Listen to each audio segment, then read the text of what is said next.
मी आर्या आहे आणि ही गोष्ट फक्त प्रेमाची नाही.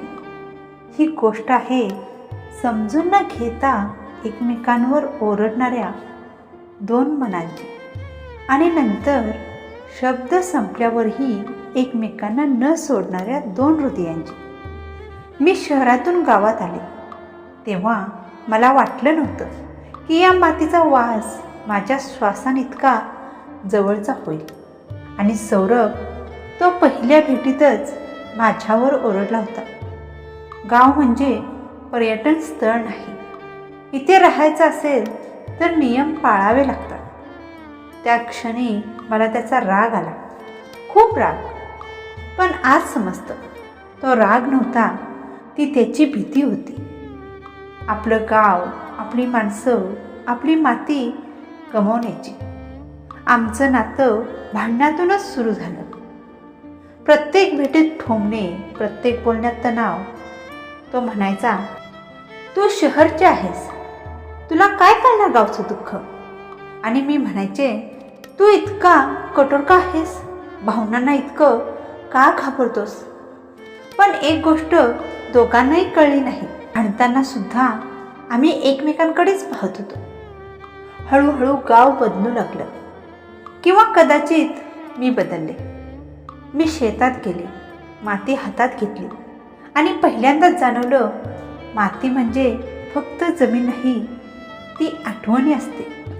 सौरभ दुरूनच मला पाहायचा, कधी बोलायचा नाही, पण नजर हटवायचा नाही. एक दिवस त्याने विचारलं, तुला इथून जायचं नाही का.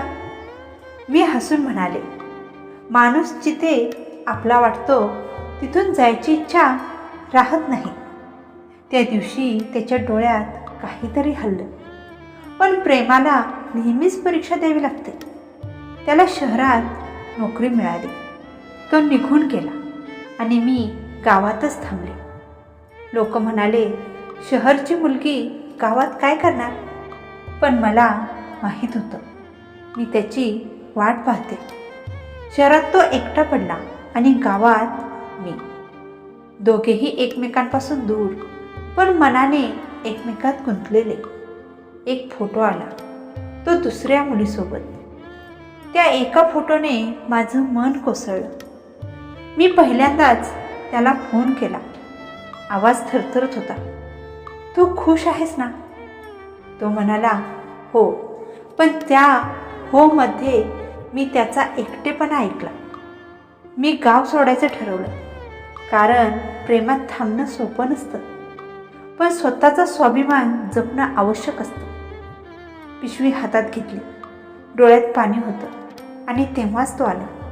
पावसात धावत, श्वास लागलेला. का चाललीस, त्याने विचारलं. मी म्हणाले, कारण आता तुझ्या आयुष्यात माझी जागा उरलेली नाही. त्याने माझ्याकडे पाहिलं. पहिल्यांदाच तो रडला. मी रोज तुला मिस केलं, पण बोलायची हिंमत नव्हती. त्या क्षणी मला समजलं, प्रेम म्हणजे रोज बोलणं नाही. प्रेम म्हणजे न बोलताही वाट पाहणं असतं. आज आम्ही एकत्र आहोत आणि लोक विचारतात, इतकं भांडूनही एकत्र कसे राहिलात.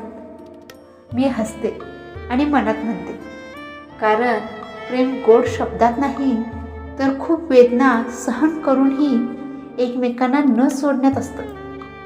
काही नाती पहिल्यांदा भांडतात, मग तुटतात आणि शेवटी खूप मजबूत होतात. तुमच्यासोबत असं कधी झालं आहे का. कमेंट करून नक्की सांगा.